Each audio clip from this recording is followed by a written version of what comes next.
முருகனுக்கு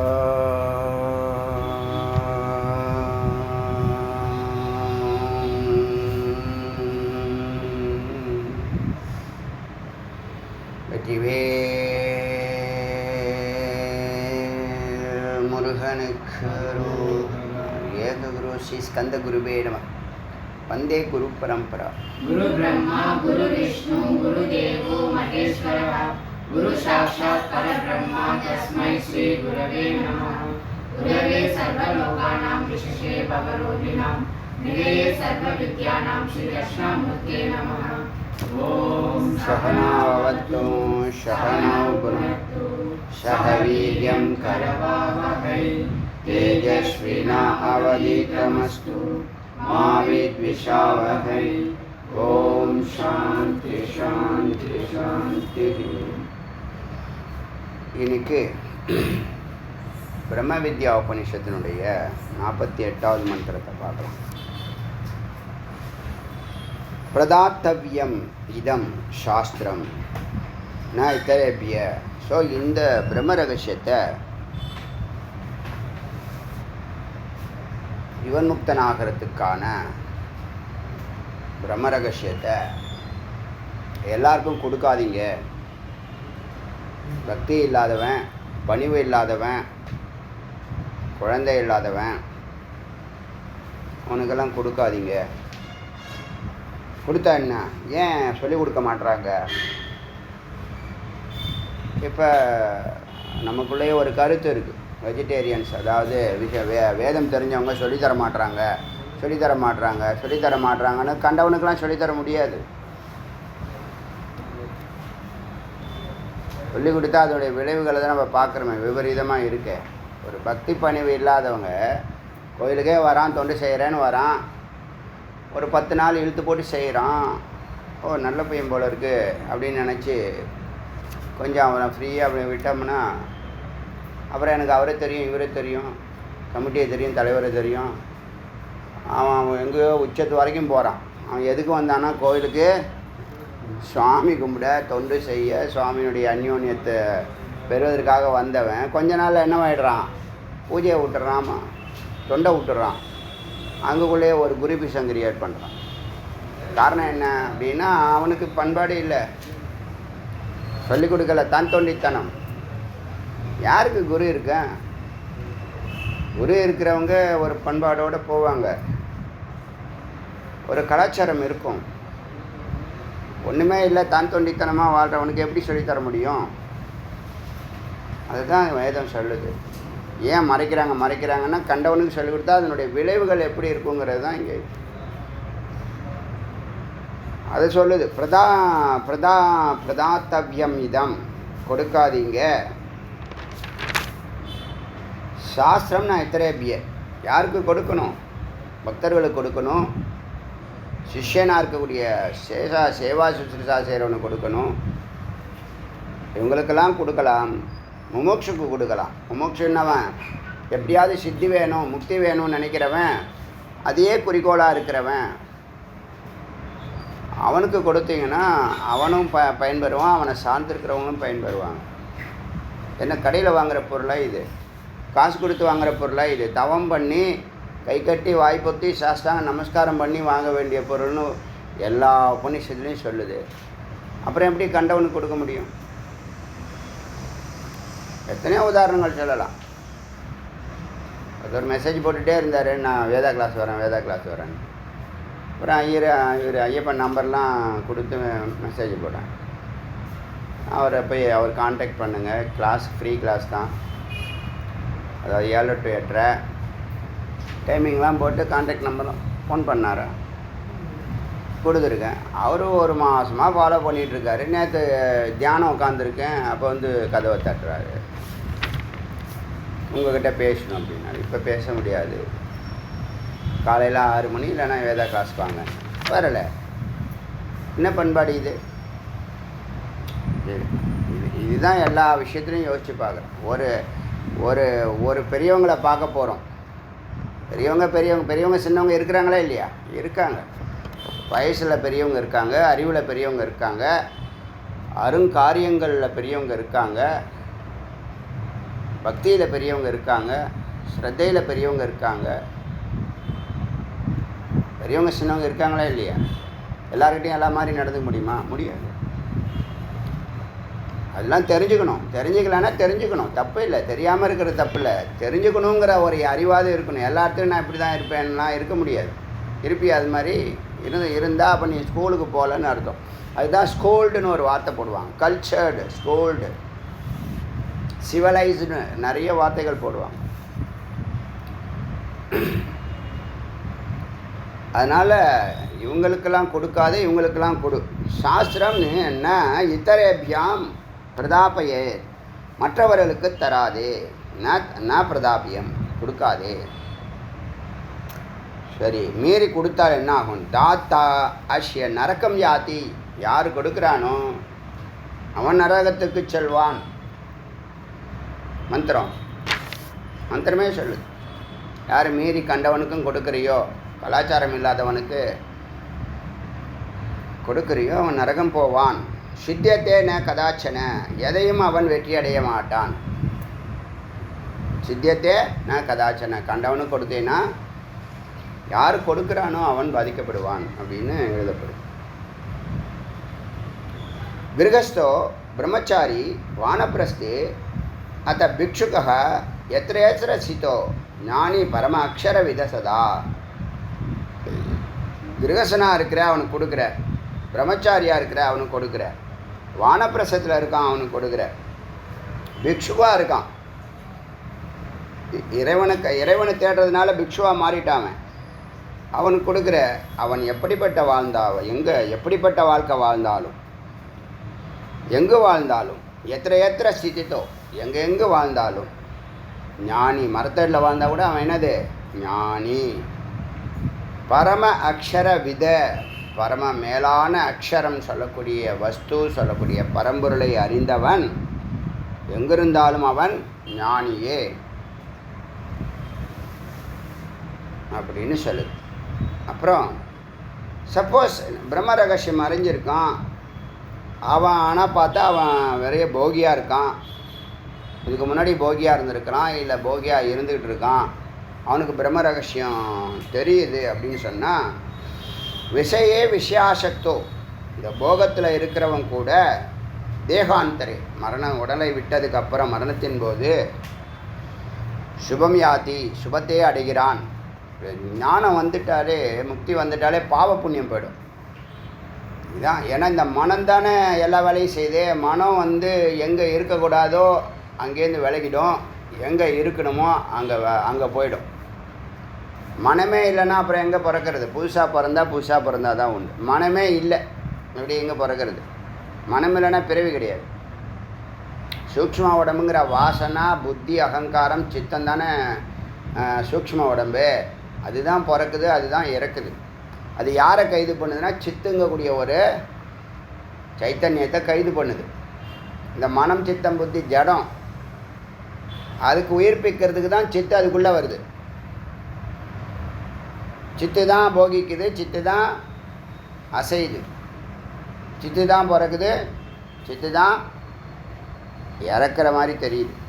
பிறக்கிற மாதிரியும் இறக்குற மாதிரியும் சித்து தான் தெரியும். சித்து அழிவற்றது, ஏன்னா அது பரம்பருடைய சரி அம்சம். அதுதான், இதை மறக்கவே கூடாது. இறைவன் ஒருத்தன் தான் புருஷன், பாக்கி எல்லாரும் ஆத்மாக்கள் அத்தனையுமே யார்? ஸ்திரீகள் தான். அதனால தான் சக்தியினுடைய அணுக்கள் நம்ம சொன்னோம். புரியுதா? இந்த கருத்தை நீங்கள் கேள்விப்பட்டிருப்பீங்க. ஜென்ரலாகவே சொல்லுவாங்க, இறைவன் புருஷ உத்தமன், புருஷ விசேஷக ஈஸ்வரக அப்படின்னு பதஞ்சலி யோகசூத்திரம் சொல்ல. புருஷ விசேஷக, புருஷனாக இருக்கிறவன், அதாவது புருஷார்த்தம் செய்தவன், வந்த வேலையை செய்து முடித்தவன், பக்தியை கடந்து, யோகம் கடந்து, ஞானத்தை கடந்தவன், அவன் பேர் புருஷோத்தமன். வைணவத்தில் புருஷோத்தமங்கிற வார்த்தையே சொல்லுவாங்க. யோகத்தில் புருஷோத்தமங்கிறது இறைவன். எப்படின்னு கேட்டால், புருஷார்த்தத்தை கடந்த புருஷர்களில் உத்தமன்.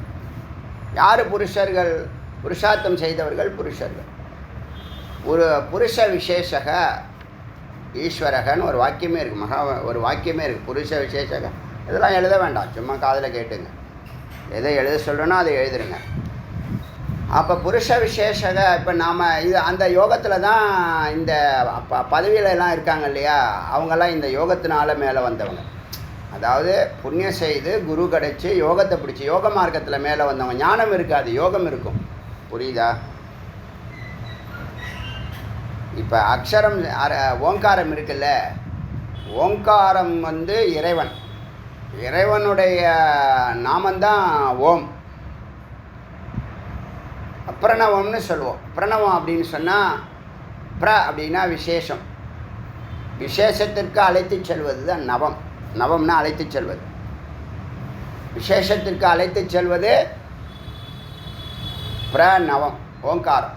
உங்களோடு பொருந்தும் இறைவனோடு பொருத்தம்னு பலமுறை சொல்லியிருக்கோம். அதனால் ரொம்ப ரொம்ப இது கோடியில் ஒரு வாக்கியமாக எடுத்துங்க, மிக முக்கியமான வாக்கியம். இருக்கிற மந்திரங்களே அதி உத்தமமான எளிய ஈஸியாக இறைவனுள்ள லயமாகி உள்ளே போகிறது ஓங்கார தியானம், ஓங்கார ஜபம், ஓங்கார அறிவு. ஓங்காரமே பிரம்மம், ஓங்காரத்தினுடைய சொல்லும் பொருளும் ஒன்றே. ஓம்னு சொல்கிறதும் பிரம்மம்னு சொல்கிறதும், பிரம்மத்துக்கு கோடி பேர் இருந்தால் அதில் மிக உன்னதமான பிரியமான ஒரு வார்த்தை நாமம்னு சொன்னால் அது ஓம். அதனால் இந்த ஓங்காரத்தில் ஓங்காரத்தையும் பிரம்மத்தையும் பிரிக்க முடியாது, சிவத்தையும் சக்தியும் பிரிக்க முடியாது, ஒரு விதையை ரெண்டாக பிரிக்க முடியாது. பிரித்தா உயிர் போயிடும், முளைக்காது. அதுபோல் இந்த சொல்லுக்கும் பொருளுக்கும் பிரிக்க முடியாத உறவு. அதுக்கு இடையில் இந்த சொல்லையும் பொருளையும் நிரந்தரமாக நான் நிலைச்சி வச்சுருக்கேன்னு ஒரு தத்துவம் வேலை செய்தான். அதான் நித்தியம்னு பேர். சொல்லையும் பொருளையும் பிரிக்க முடியாது அப்படின்னு நான் ஒரு வேலை செய்கிறேன்னு ஒரு தத்துவம் உள்ள வேலை செய்தான் இந்த ஓங்காரத்துக்குள்ளேயே. அதுதான் நித்தியம், நிலைத்திருப்பதுன்னு சொல்லுவாங்க. இப்போ இதெல்லாம் ஏன் சொல்கிறோம், இதெல்லாம் ஏன் சொல்கிறோம்? இந்த பரம்பொருளை கிருகஸ்தன், பிரம்மச்சாரி, வானப்பிரசன், பிக்ஷுகன் எங்கே இருந்தாலும் அந்த அக்ஷரம், அந்த அக்ஷரம் தான் ஓங்காரம். பரம அக்ஷரம் விது, அந்த அக்ஷரத்தை அறிவாய், அந்த பரம்பொருளை அறிவாய், அந்த ஓங்காரத்தை அறிவாயாக சதா. அப்படி அறிந்தால் நீ ஞானியாகிறாய். நீ எங்கே வசிந்தாலும் ஞானியாகிறேன்னு சொன்னிச்சா. விஷயே விஷயாசக்தோ எதி தேகாந்தரே சுபம். விஷயமாக இருக்கிறான், இப்போ போகியாக இருக்கிறான், சம்சாரியாக இருக்கிறான், இருந்தாலும் பரவாயில்ல, அவன் தேகாந்தரம், தேகத்தை விடுறதுக்கு அப்புறம் அவன் சுபமாகிறான், புனிதமடைகிறான்.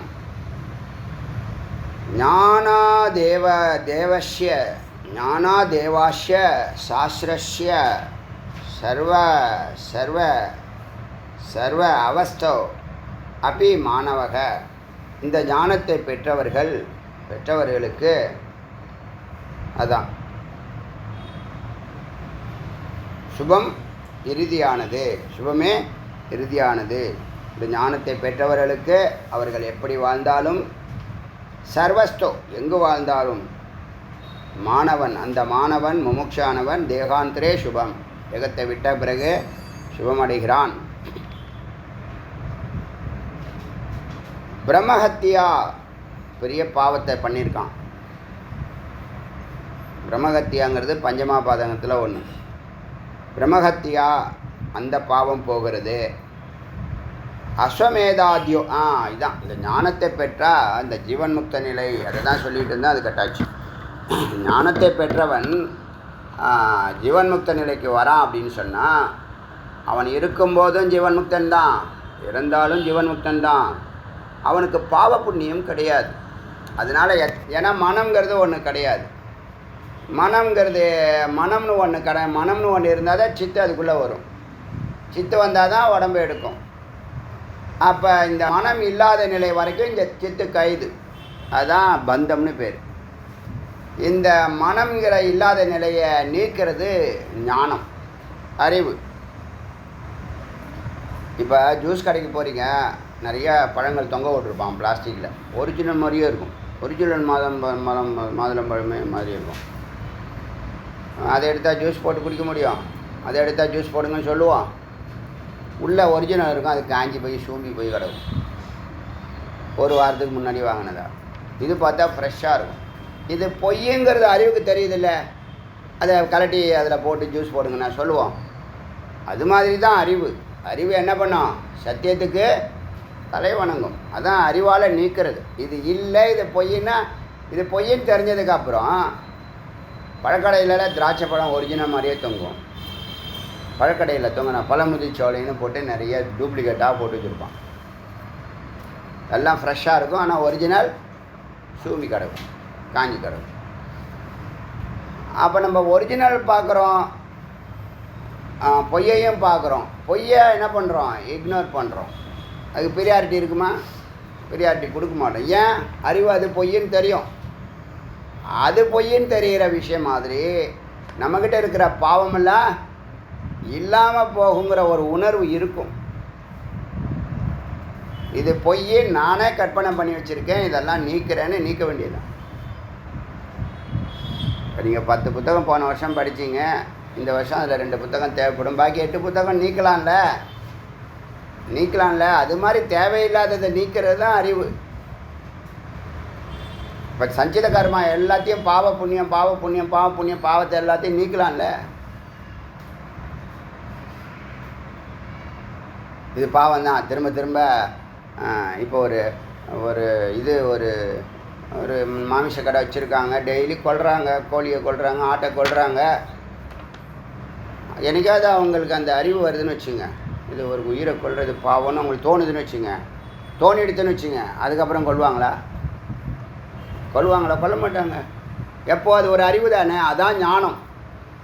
எத்தனை கோயிறு அவங்க ஒரு 30 வருஷமாக அந்த கடை வச்சுருக்காங்கன்னு வச்சுங்க, எவ்வளவு பேர் எவ்வளவு உயிர் போயிருக்கோம்.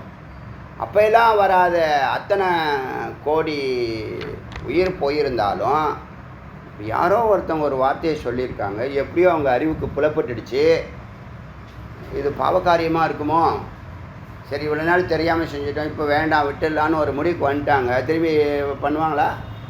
என்ன மாற்றுனுச்சு? இப்போ ஒரே ஒரு சின்ன வார்த்தை, புரியுதா சொல்கிறது?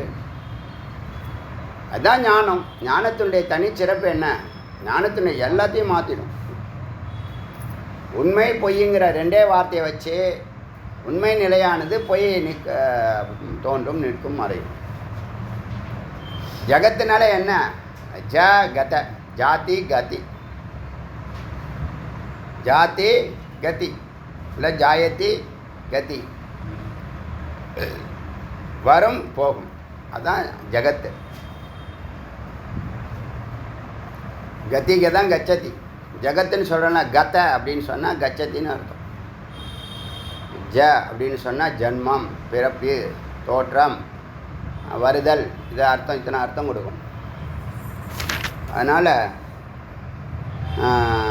பிரம்மஹத்யா அந்த மாதிரி பாவங்களும் அங்கே இருக்காது, அஸ்வமேத யாகம் போன்ற புண்ணியங்களும் உனக்கு சேராது. அதான் ஞானிகளுக்கு, ஜீவன் முக்தர்களுக்கு அவங்களுடைய செயல்பாடுகள் எல்லாம் நேரடி இறை டைரக்ஷனில் அவங்க செயல்படுறதுனால அவங்களுக்கு பாவ புண்ணியம் கிடையாது. பாவ புண்ணியத்துக்காக அவங்க பிறக்கலை, கர்மானால் பிறக்கலை, வினைனால் பிறக்கலை, ஆசைனால் அவங்க பிறக்கலை, ஒரு நிமித்தமாக பிறந்திருக்காங்க. இறைவன் அந்த நிமித்தத்தை உருவாக்கி இந்த காரியத்தை முடிச்சுட்டு வா அப்படின்னு அனுப்புகிறாங்க. அதனால் இங்கே வந்தவன் ரொம்ப நாளாக முக்தியை தேடணும், முமுக்ஷுவா இருக்கிறவனுக்கும் இதே வாய்ப்பு கொடுக்கப்படுகிறது. புரியுதா? ஸோ விஷயே விஷயாசக்தோ யாதி தேகாந்திரே சுபம். அது பார்த்துடும். பிரம்மஹத்யா அஸ்வமேதாதி புண்ணிய பாப்போ ந லிப்பேது, புண்ணிய பாபங்கள் அவனுக்கு சேராது.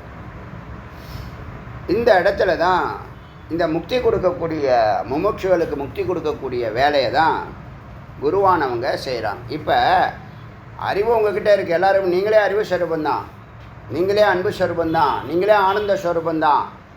ஆனால் உங்களுக்குள்ளே ஒரு அறிவு இருக்குதுன்னு சொல்லி கொடுக்கறதுக்கு ஒரு அறிவு வேணும். அதுதான் குரு.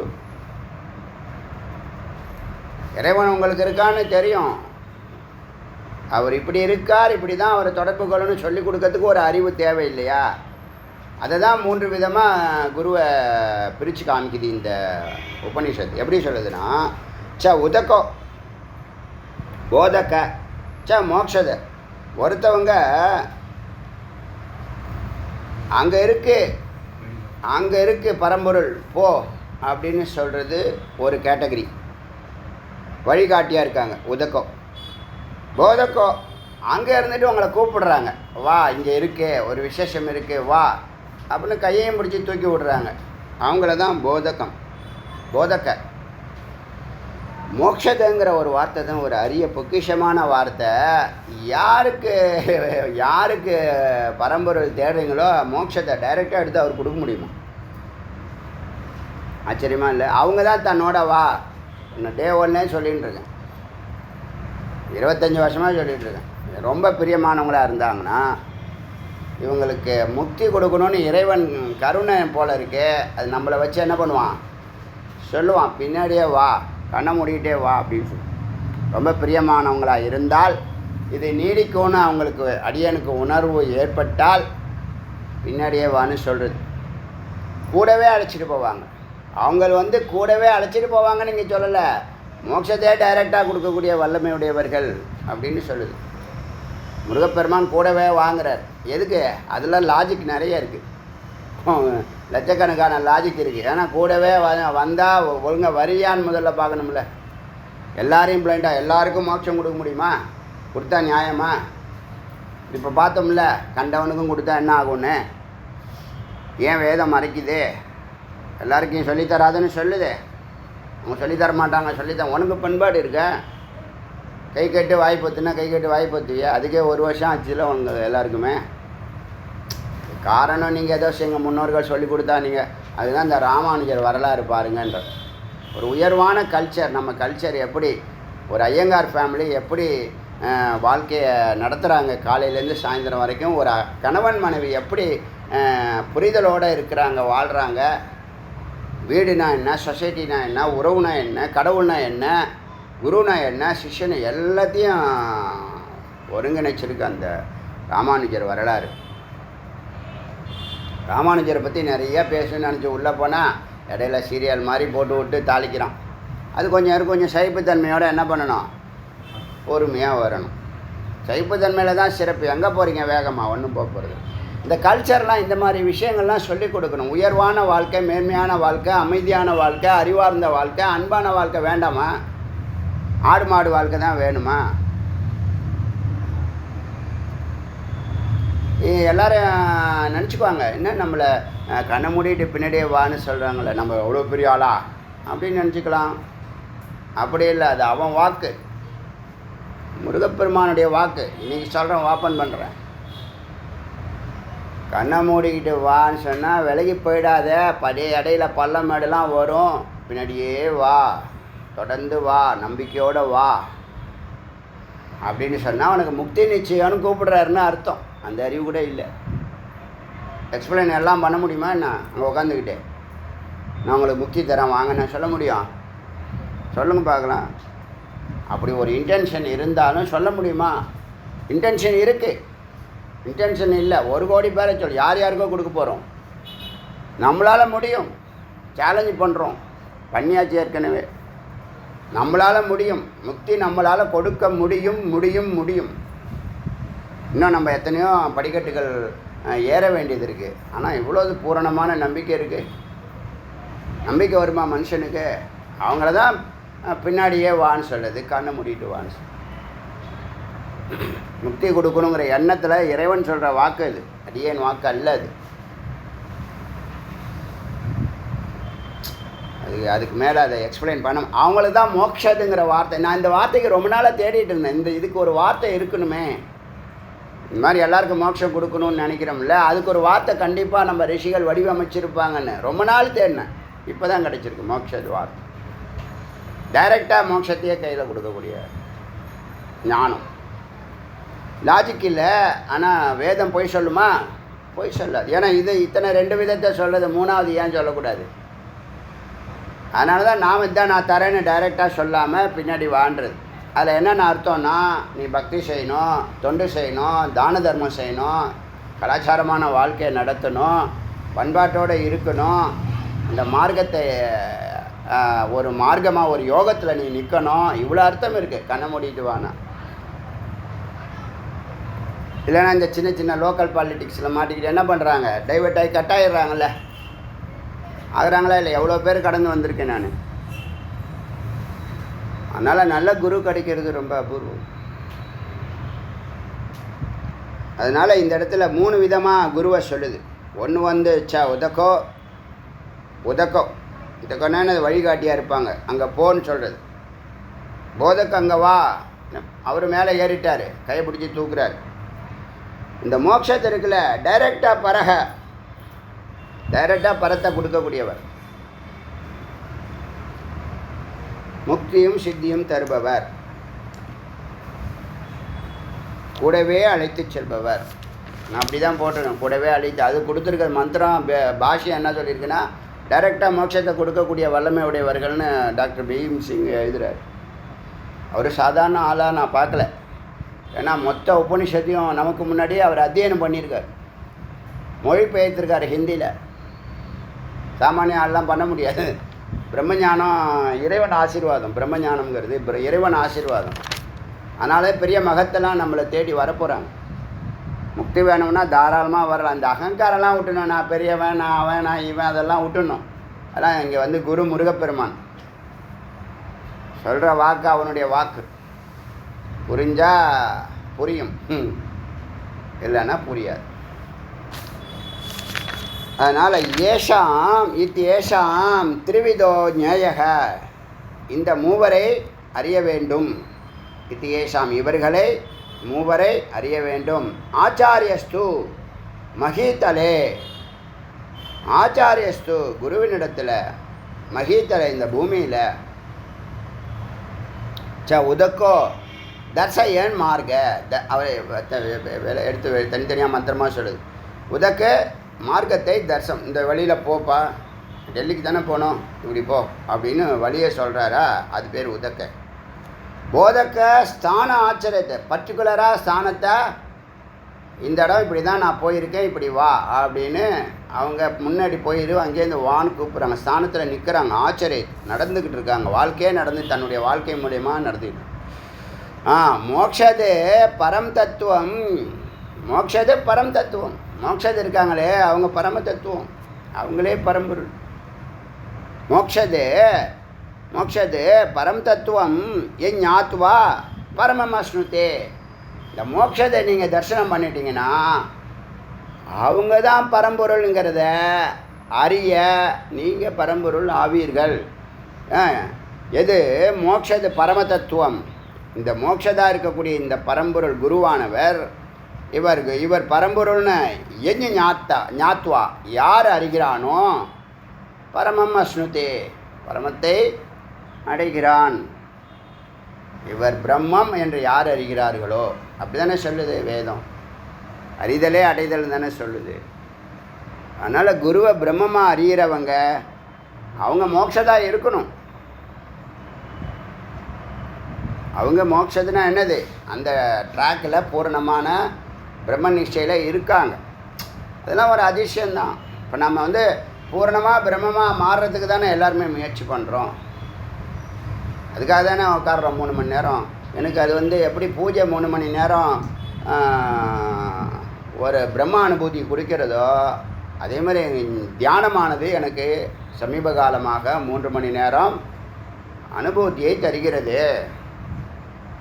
அப்போ அறிய அறிய அறிய அனுபூதி பண்ண பண்ண பண்ண பண்ண பண்ண என்ன ஆகும், யார் எதை நினைக்கிறார்களோ, எப்படி நினைக்கிறோம், ஆழமாக நினைக்கிறோம். சாமானியர்கள் இல்லை, சாமானிய நிலையில் இல்லை, ஆழமாக போகிறோம். யாரையும் பார்க்க மாட்டேன், யார்கிட்டையும் பேச மாட்டேன்னு ஒரு முடிவு எடுத்து உக்காந்துருக்கோம்னா என்ன சும்மாவா? அது என்றைக்கு வேணாலும் நடக்கட்டும். நம்ம சத்தாகணும்னு நினைக்கிறோமா இல்லையா? மந்திரம் சயின்ஸாக தானே சொல்லுது, what you think you become தானே சொல்லுது. உன்னை திங்க் பண்ண விட்டா தானே.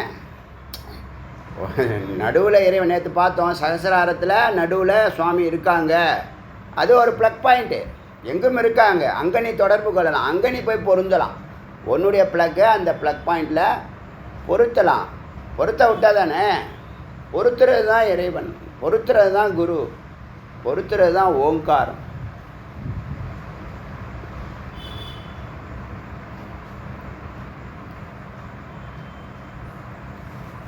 ஸோ மோக்ஷது பரமதத்துவம், அவரே பரமதத்துவம்.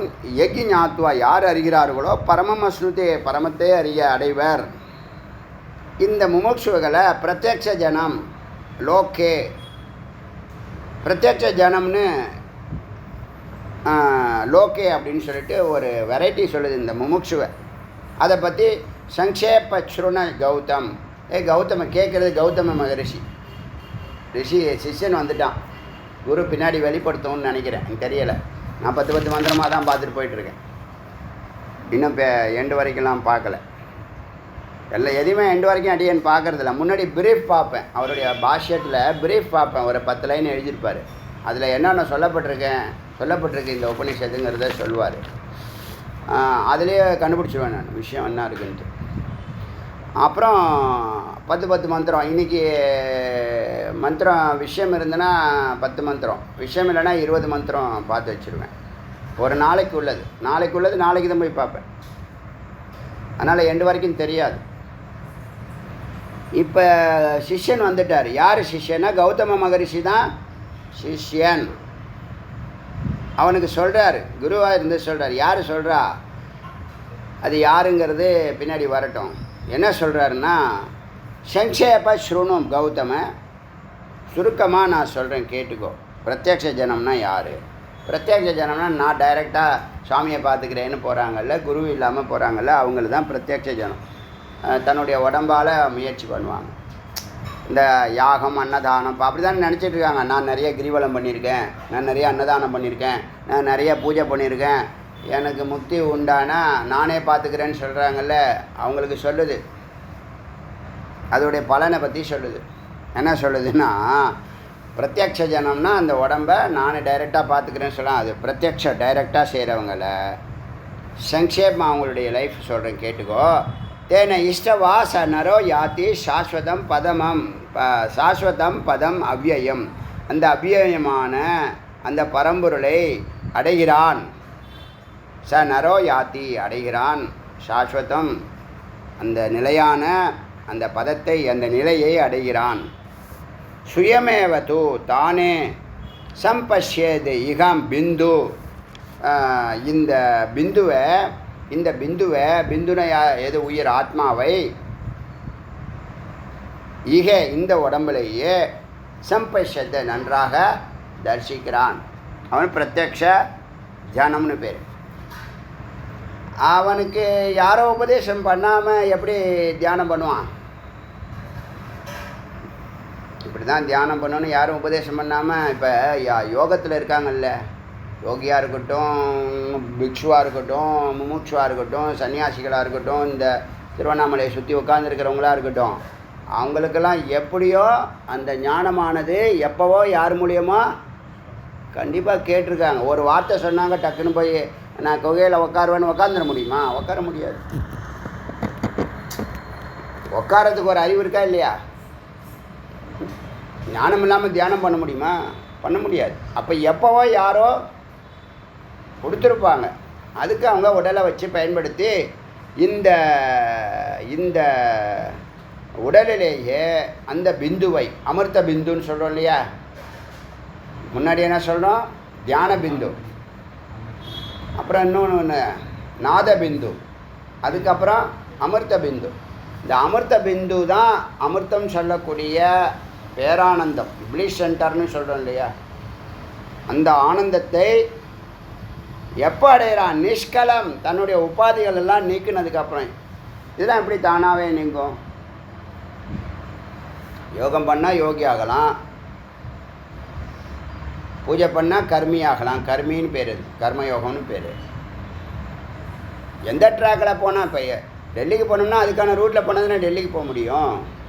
அதுக்கு பதிலாக நான் இதை பண்ணுறேன், நான் அப்படி ஆயிடுவேன்னா எப்படி ஆக முடியும்? இந்த ப்ராசஸுக்கு இதானே பண்ண முடியும். சொல்கிறது புரியலையா? புரியலையா? இப்போ ஒரு பூ கட்டுறீங்க, பூவை வச்சு நாரை வச்சு தானே கட்ட முடியும். நான் பூ கட்டுறேன், ஆனால் நான் என்னமோ கட்டுறேன் அப்படின்னா எப்படி கட்ட முடியும்? வேறு ஒன்று செய்கிறேன், ஆனால் பூ மாலை வரலை அப்படின்னு சொன்னால் எப்படி வரும்? யோகம் பண்ணால் ஞானம் எப்படி வரும்னு கேட்குது மந்திரம். யோகம் பண்ணால் ஞானம் எப்படி வரும்? யோகம் பண்ணால் யோகி ஆகலாம். டாக்டருக்கு படித்தா டாக்டர் ஆகலாம், என்ஜினியருக்கு படித்தா என்ஜினியர் ஆகலாம். நான் இன்ஜினியருக்கு படித்தேன் டாக்டர் ஆகிட்டேன் அப்படின்னா போலி டாக்டர் அப்படின்னு பிடிச்சிட்டு போயிடுவான்.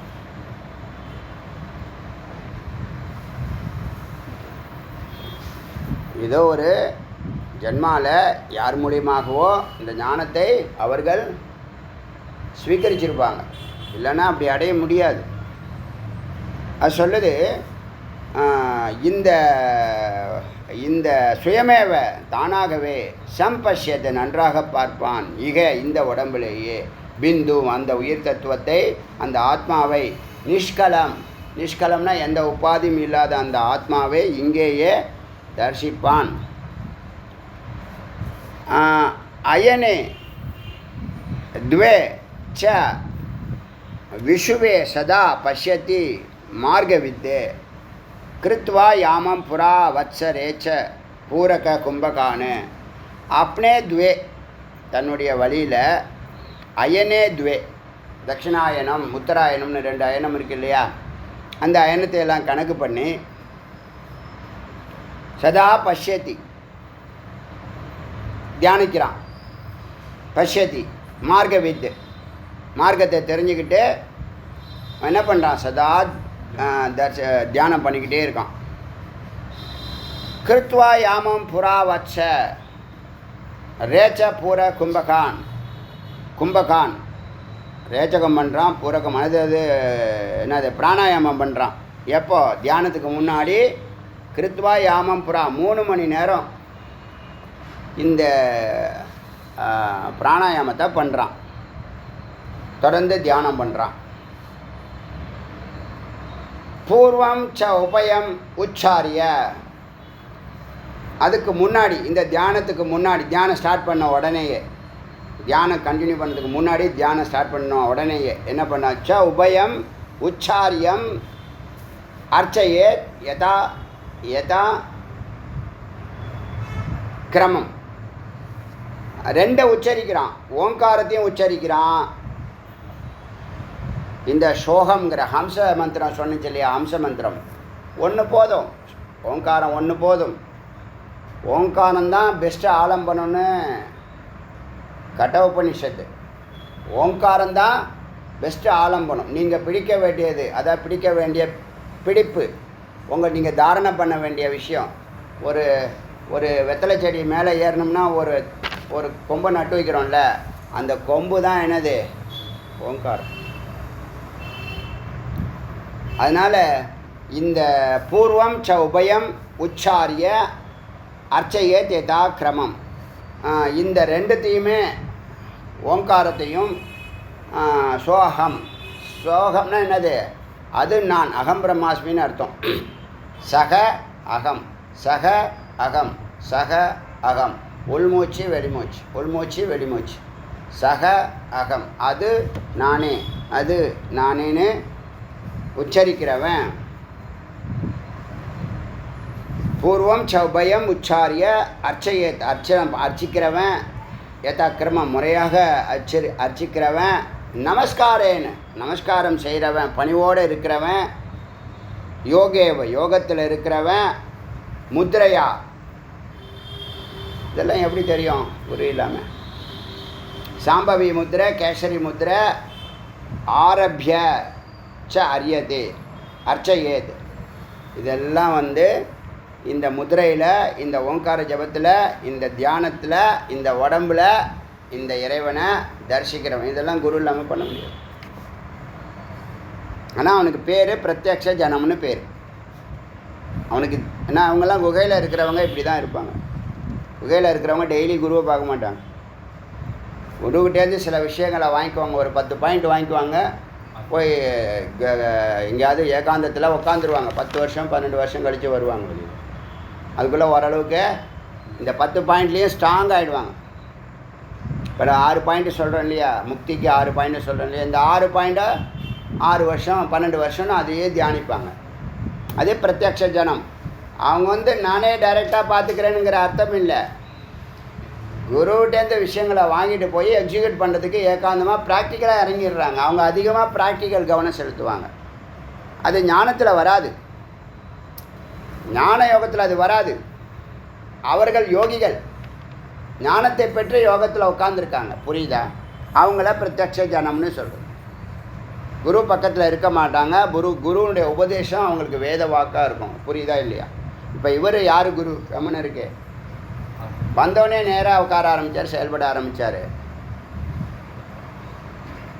குரு யாருன்னு கேட்டால் பரமேஸ்வரன் தான் குருன்னு சொல்லிட்டார். அப்போது அவர் செயல்பாடு என்ன? எந்த குருவும் இல்லை, ஆனால் அவர் பிரத்யக்ஷ ஜனத்தில் அவரை கொண்டு வரலாம். புரியுதா? இப்போ இந்த கேசரி முத்ரா, ஓங்கார ஜபம், சாம்பவி முத்ரா, இந்த உடம்புலையே தியானிக்கிறது, நன்றாக தியானிக்கிறது, ஜபிக்கிறது, பூரக கும்பகம் செய்கிறது, இதெல்லாம் குரு இல்லாமல் எப்படி செய்யணும்? இப்போ உங்களுக்கே இதெல்லாம் சொல்லியிருக்கோம். வெவ்வேறு இடத்துல வெவ்வேறு விதமாக சொன்னாலும் ஒரு ட்ராக்கில் கரெக்டாக போயிட்டுருக்கா இல்லையா? விட்டு விட்டு அது மந்திரம் சொன்னாலும் நாம் எப்படி கொண்டு போகிறோம்? அதை ஒரு ஃபார்மில் கொண்டு போகிறோம். எப்போ எதை பண்ணணும்னு பண்ணுறோமா இல்லையா?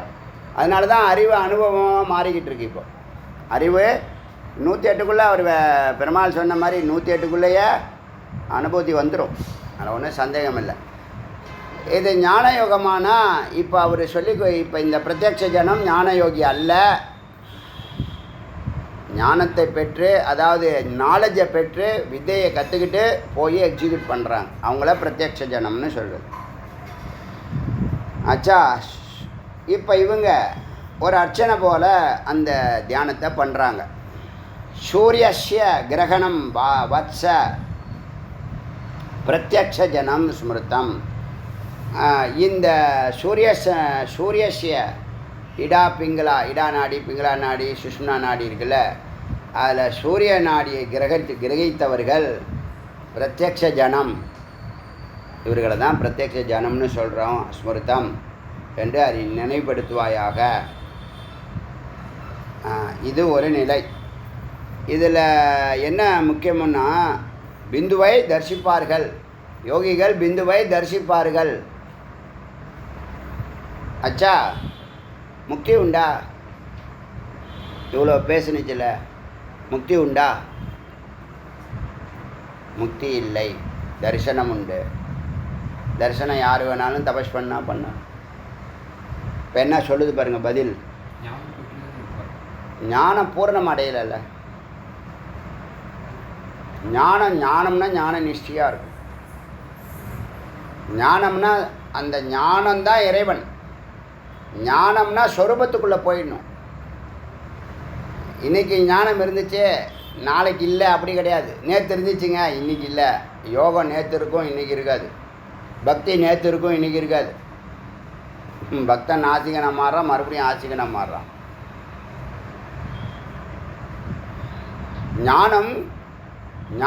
ஞானங்கிறதே பிரம்மஸ்வரூபம் சொல்லுதா. இப்போ யோகி, நீங்கள் தியானம் பண்ணுற வரைக்கும் நீங்கள் யோகி. தியானத்தை விட்டால் சாமானியன். பக்தி செய்கிற வரைக்கும், கோயிலில் இருக்கிற வரைக்கும் பக்தன். கோயிலை விட்டு வெளியில் வந்தால் அந்த கதவு லாக் ஆகிடுது. ஞானம் அப்படி அல்ல. ஞானம் உங்களுடைய ஸ்வரூபம். பக்தியும் யோகமும் அதுக்கு முன்னாடி இருக்கக்கூடிய படிக்கட்டு. ஒன்றுக்கு ஒன்று கனெக்ஷன் இருக்குது. இறுதியானது ஞானம். ஏன் ஞானத்தை மேலே வச்சாங்க? சரியை, கிரியை, யோகம், ஞானம்னு ஏன் மேலே வச்சாங்க ஞானத்தை? ஞானம்னு சொன்னாலே ஸ்வரூபம்னு அர்த்தம். யார் ஞானம்? நீங்கள் தான் ஞானம். வேதம்தான் ஞானம், குரு தான் ஞானம். மூணும் ஒன்று தான். இப்போ அதுக்கு தான் அது பதில் சொல்லுது. அடுத்த லைன்னு சொல்லுது பாருங்கள். பிரத்யக்ஷ ஜனம்னு சொல்லிட்டோம். ஞானாத்து சாயுஜ்யமேவ உக்தம். ஞானாத்து சாயுஜ்யம். ஞானத்தினால தான் உனக்கு சாயுஜ்ய நிலை. நீ சாலோகம் பெறலாம், சாமீபியம் பெறலாம். இன்னொரு வார்த்தை என்னாரு? சாலோகம், சாரூபம் பெறலாம், சாமீபியம் பெறலாம். அந்த நான்காவது நிலை ஞானாத்து சாயுஜ்யமேவ உக்தம். இவர்களுக்கு ஞானம் பெற்ற பிறகு ஞானத்தாலே சாயுஜ்யம் ஏவ, ஞானத்தால் சாயுஜ்யம் இரண்டரை கலக்கிற நிலை ஏற்படுகிறது. அங்கே தரிசனம். பூர்வமதிக்கு வந்தாலே தரிசனம் ஆகிடும். புரோமதிக்கு வந்தாலே நீங்கள் யாருன்னு தெரிஞ்சிடும். அதான் ஒரு முக்கியமான கீ பாயிண்ட் எல்லாம் தான் கிட்டக்க வச்சுருக்கு, நம்பிக்கையின் ஆதாரத்தில் வச்சுருக்குன்னு சொல்லியிருக்கேன் ஏற்கனவே. அங்கே போய் நீ காத்திருக்கணும். காத்திருக்கிற தருணத்தில் தான் உங்கள் இஷ்ட தேவதா அங்கே வந்து உங்களுக்கு உபதேசம் பண்ணும். அந்த லோகத்தில் கூட புரோமதிக்கு நீங்கள் போனதுக்கப்புறம் உங்கள் மேலே கருணை இருந்தால், நீங்கள் செய்த புண்ணியம் தலை தூக்கினால், உங்கள் இஷ்ட தெய்வமே இதனால் வரைக்கும் நீ அந்த பூர்ண ஞானத்தை பெறலைன்னு சொன்னால் அந்த ஞானத்தை அங்கே வந்து உபதேசம் பண்ணுன்னு வாக்கியம் இருக்குது. இப்போ இங்கே என்ன சொல்லுது? இவ்வளோ சொன்னிச்சு, முக்தியை சொல்லலை. தரிசனத்தை சொன்னிச்சு, முக்தியை சொல்லலை. முக்தி எங்கே சொல்லுதுன்னா, ஞானாத்து சாயுஜ்யம் ஏவ உக்தம். ஞானத்தினால தான் ரெண்டு பேரும் இரண்டரை கலக்க முடியும். எப்படின்னா, தோயம் தோயம் யதா ததா, நீர் நீரோட சேர்வது போல. எந்த நீர் எந்த நீரோட சேர்றது? காவேரி வங்காள விரிகுடாவோட சேர்றது போல். கங்கா கங்கா வந்து அந்த பக்கம் பே ஆஃப் பெங்காலில் தானே, ஒரு இதில் தானே. ஈஸ்டில் என்ன இருக்குது? கிழக்கே இந்து மகா சமுத்திரம், மேற்கே அரபிக்கடல். இந்துமா பெருங்கடல். இந்துமா பெருங்கடல் எங்கே? ஈஸ்டா கிழக்கே வங்காள விரிகுடா. கரெக்டு. கிழக்கே east bay of Bengal, west அரபிக்கடல், சவுத்து இந்துமா பெருங்கடல். இப்போ நாம் சவுத்தில் இருக்கோம். நம்ம கடல் பேர் இந்துமா கடல். அதோட பேரை மாற்றிட போகிறாங்க. இந்துன்னு சொன்னால் கெட்ட வார்த்தை இவங்களுக்கெல்லாம். என்னையா இது இந்த நாட்டில்? சரி, என்னாச்சு?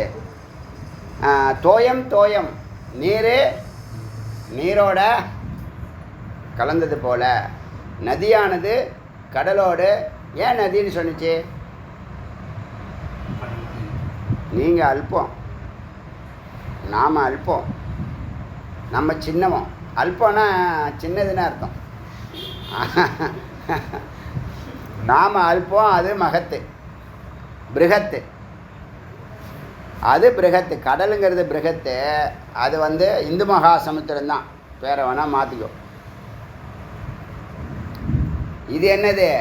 கங்கா, யமுனா, காவேரி, சிந்து, நர்மதா எல்லாம் என்னவாகுது? இப்போ ஒரு கடல் பேராக வருது. அதான் தோயம் தோயம்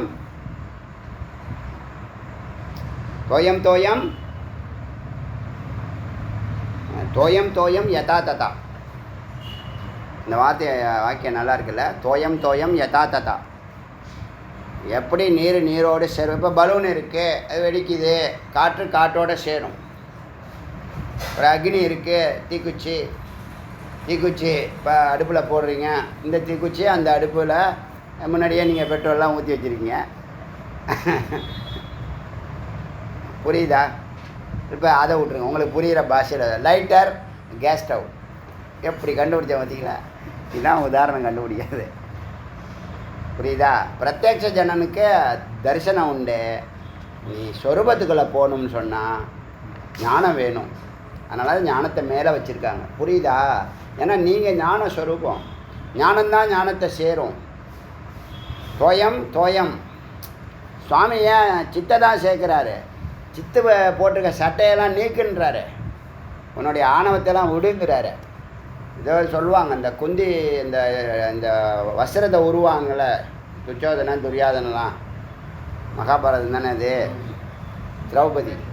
திரௌபதியா?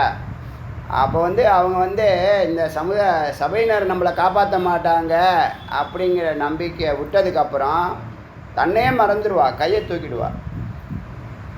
தான் ஆண் பெண்ணுங்கிற சிந்தனையெல்லாம் விட்டதுக்கப்புறம் தான் பரம்பொருள் நிர்வாணமானதுக்கு. அதாவது அந்த அபிமானத்தை விட்டுறது. இந்த 8 சட்டையும் கலட்டுறாங்க இல்லையா? ஆணவம், கர்மம், மாயை, பஞ்சகோஷம் இதெல்லாம் கலட்டுறதுக்கு அப்போ தான் உங்களுக்கு வஸ்திரம் தொடர்ந்து வருது. அதுபோல் தோயம் தோயம் யதா ததா ஏதோ குணாக பிரவர்த்தந்தே யோகாபியாச கிருதம். ஏதே குணாக பிரவர்த்தந்தே யோகாபியாச கிருத ஸ்ரமைஹி. இந்த குணங்கள்லாம் எப்போ வளரும்? பிரவர்த்தனத்தை எப்போ வளரும்னு கேட்டால் தொடர்ந்து செய்யணும். இதுதான் முக்கியமான வாக்கியம்.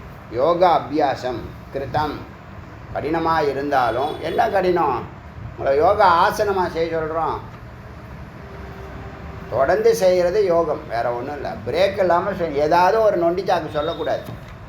அனுஷ்டானங்கிற வார்த்தையை நல்லா கற்றுங்க. அனுஷ்டானம் என்னை பொறுத்த வரைக்கும் எல்லாத்தையும் தரும். அனுஷ்டானம் சர்வ சித்தி தரும். அனுஷ்டானங்கிறது என்னது? ஒரு நாளைக்கு இதை பண்ணேன், ஒரு நாளைக்கு அதை பண்ணேன், ஒரு நாளைக்கு அதை பண்ணேன், திங்கக்கிழமை இங்கே போனேன், செவ்வாய்க்கிழமை அங்கே போனேன், எனக்கு வேலை இருக்குது, அந்த கதையெல்லாம் சொல்லாமல் வெற்றி அடைகிற வரைக்கும் விடாமல் செய்கிறது அனுஷ்டானம். வாழ்நாள் ஃபுல்லாக செய்கிறது நித்திய கர்மா அனுஷ்டானம். புரியுதா? புரியுதா?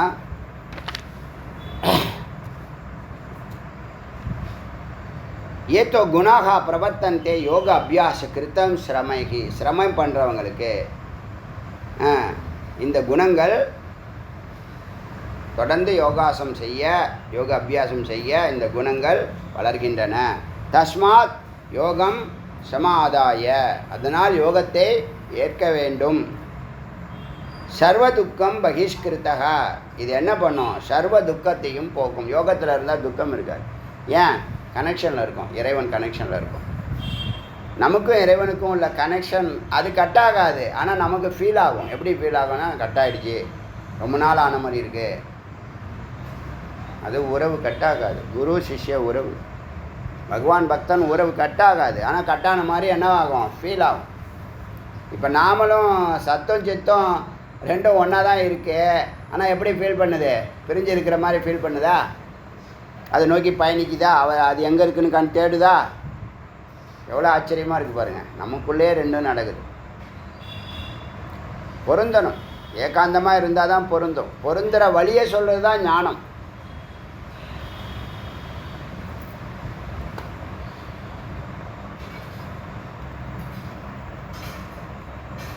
यते गुणाः प्रवर्तन्ते योगाभ्यास कृतं श्रमैः तस्मात् யோகம் சமாதாய ஏற்கலாம், ஏற்க வேண்டும். சர்வ துக்கம் பகிஷ்கிருத்தக, எல்லா துக்கமும் போகும். யோக தியானம் சதா கிருத்வா, யோக தியானம் சதா கிருத்வா, நாம் சத்தோட சேரணுங்கிற அந்த அறிவு தொடர்ந்து இருக்கணும். யோக தியானம், அதாவது தியானம் தான் யோக தியானம். இணையணுங்கிற நோக்கத்தோடு கவனிக்கிறீங்க இல்லையா, உட்காந்து கவனிக்கிறீங்க இல்லையா பூர்வ மத்திய, அந்த யோக தியானம் சதா கிருத்துவா, தொடர்ந்து செய்வாயாக. ஞானம் தன்மயத்தாம் பிரஜேத், ஞானம் தன்மயத்தா பண்ணும், அதோட சேர்த்து வைக்கும். யோகம் தியானம் சதா கிருத்துவா, யோக தியானத்தை தொடர்ந்து செய்தால் ஞானம் தன்மயத்தாம், ஞானமானது அது மயமாக்கிவிடும். எது மயமாக்கிவிடும்? ஞானமயமாக பிரம்மமயமாக ஆக்கிவிடும். ஞானாத், இதான் வாக்கியம் மகா வாக்கியம்.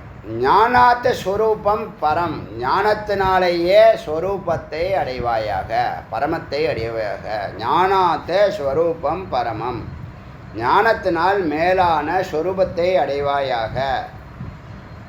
ஞானாத் ஸ்வரூபம் பரமம், ஞானத்தினால் மேலான ஸ்வரூபத்தை அடைவாயாக. ஹம்ச மந்திரம் சமுச்சரத்தே, இந்த மந்திரம் ஓங்கார அம்சம் சொல்லுது. எல்லாம் ஒன்று தான், எல்லா மந்திரத்துக்கும் ஆதாரம், அதில் சந்தேகப்படவே வேண்டாம்.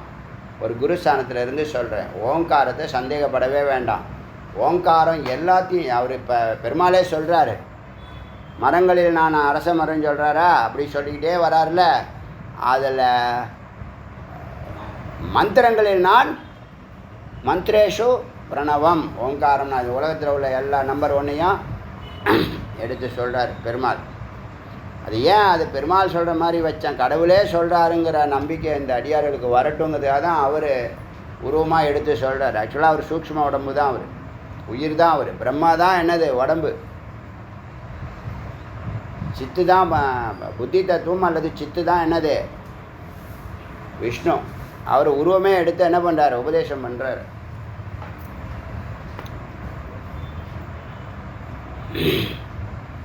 அதெல்லாம் ஹம்ச மந்திரம், அந்த மந்திரம், இந்த மந்திரம் எல்லாம் ஓங்காரம் எல்லாருக்கும் பொருந்தும். இதில் நீங்கள் இந்த புராணத்தை வச்சுக்கிட்டே நாரதர் வியாசர் வந்து வருத்தப்பட்டு இருந்தாராம். என்னடா இவ்வளோது சாஸ்திரம் எழுதியிருக்கேன், வேதத்தை பிரிச்சிருக்கேன். வியாசர்னா பிரித்தல்னு அர்த்தம். சமாச வியாசன்னு 2 வார்த்தை இருக்குது சம்ஸ்கிருதத்தில். சமாசனா சேர்க்கறது, வியாசம்னா பிரிக்கிறது, பகுக்கிறது, வகுக்கிறது.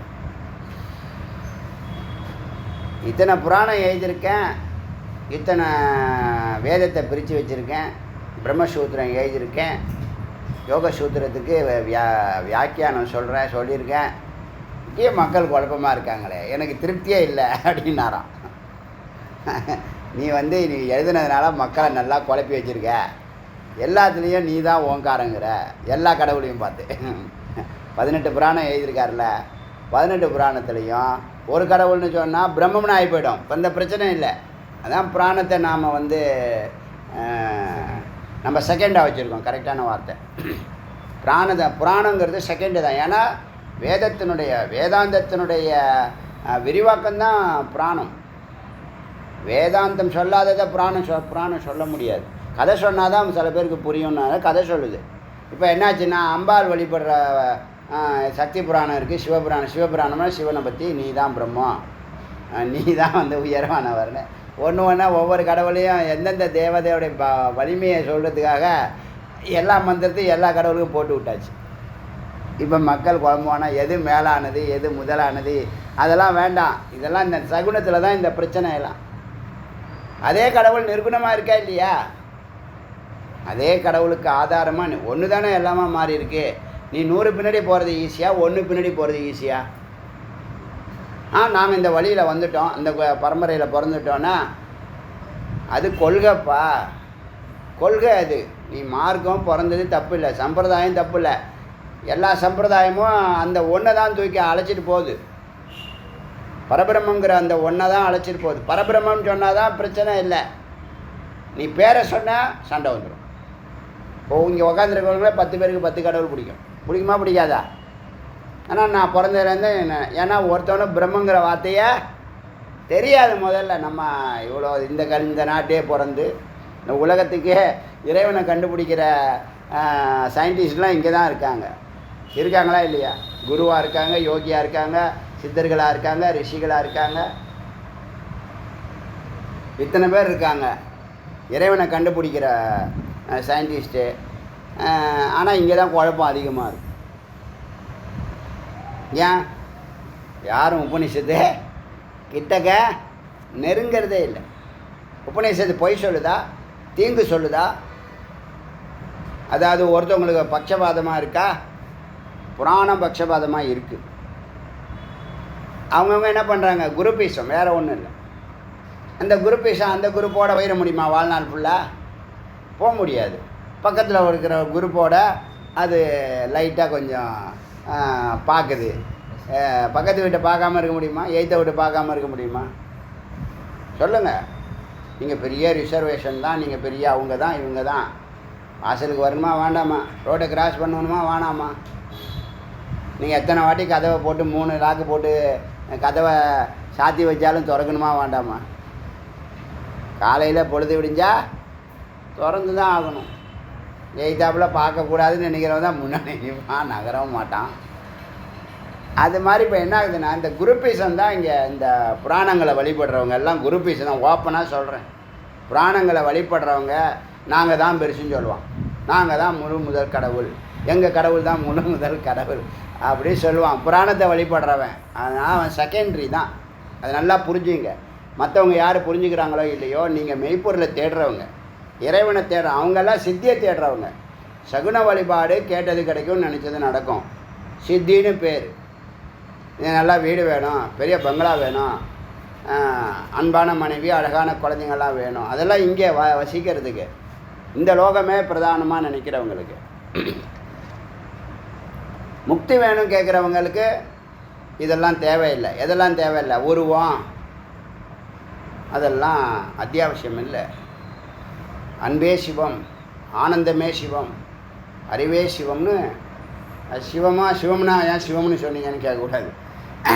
அது என்னது? பிரம்மம், அன்பே பிரம்மம், அறிவே பிரம்மம், ஆனந்தமே பிரம்மம் அப்படின்னு போயிடணும். அங்கே எங்கேயும் பிரச்சனை வராது. உங்கள் கடவுள் அங்கே இருக்கார். எந்த கடவுள் சொல்கிற? நீ தானே, நீ போ, அவர் அங்கே இருக்கார், போ. அங்கே பார்த்தா ஒருத்தர் தான் இருக்கார். இவன் 18 பேரை இங்கேருந்து அனுப்பிச்சி வைக்கிறோம். 18 புராணங்கள் இருக்கா இல்லையா? இப்போ நாங்களும் பெரியவங்கன்னு சொல்ல மாட்றானுங்க, நாங்கள் தான் பெரியவன்னு சொல்கிறோம். அதுதான் சண்டை சண்டை சண்டை. நான் அடியேன் அதில் வேறுபடுறேன். அதில் எல்லா மதம் ஒன்றுங்கிறேன், எல்லாரும் ஈக்குவலுங்கிறேன். எல்லாம் ஒரே ஜீனு, ஒரே டிஎன்ஏ, ஒரே அன்பு, ஒரே ஆனந்தம், ஒரே அறிவு தான். அது நீங்கள் தான் இந்து முஸ்லீம் கிறிஸ்டின்னு வேறுபடுத்தி பார்க்குறீங்க. அது யாருக்கு? சகுனமாக வழிபடுறவங்களுக்கு, நிர்குணமாக வழிபடுறவங்களுக்கு எல்லாம் ஒன்று. எல்லாரும் அதை ஒத்துக்கிறீங்களா? கடவுள் ஒருவரேன்னு எல்லாருமே ஒத்துக்கிறீங்க, அப்படியே சண்டை போடுறீங்க. இதுக்கு தான் வேதாந்தம் தெரிஞ்சுக்கணும்னு பேர். இப்போ யாருமே வேதாந்தம் அதெல்லாம் வேதாந்தம் பேசுகிறாரு அப்படின்னா, வேதாந்தம் தான் என் உலகத்திலேயே உயர்வான கருத்துடையது. அன்பே சிவம்னு சொல்லுது, அன்பே அல்லான்னு சொல்லுது, அன்பே இயேசுன்னு சொல்லுது. எல்லாரும் ஒரே அணுக்கள்லாம் யாரு கூட சண்டை போட போகிற? இப்போ நீ யாரு கூட சண்டை போடக்கூட? நீ வந்து சக்தி வழிபாடு பண்ணு, நீ சிவ வழிபாடு போடு, 2 பேர் சண்டை போட போகிறீங்களா? ரெண்டுக்குள்ளேயும் ஒன்று தான் இருக்குது. பைத்தியம். ரெண்டுக்குள்ளேயும் ஒன்று தான் இருக்குது. யார் கூட நீ யாரை திட்டினாலும் உன்னையே நீ திட்டிக்கிற மாதிரி தான் அர்த்தம். யார் அடித்தாலும் உன்னையே நீ அடிச்சுக்கிற மாதிரி தான் அர்த்தம். இதுதான் மற்றவங்களுக்கும் நமக்கும். அதனால தான் அத்வைதம் யாரு கூடயும் சண்டை போடாது, யாரு கூடயும் ஆர்கியூமெண்ட் பண்ணாது, யாரையும் வெறுக்காது. நல்லா புரிஞ்சுங்க. அத்வைதத்தினுடைய கோடி நன்மைகளில் இதெல்லாம் ஒன்று.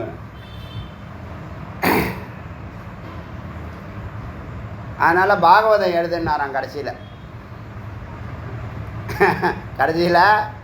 பாகவதம் எழுது, அதில் எல்லா வேதாந்த தத்துவங்கள்லாம் அதுக்குள்ளே வச்சு இதுலையாவது கொஞ்சம் கிளாரிஃபை பண்ணு. குழப்பினதெல்லாம் போதும், மக்களை நீ குழப்பிட்ட.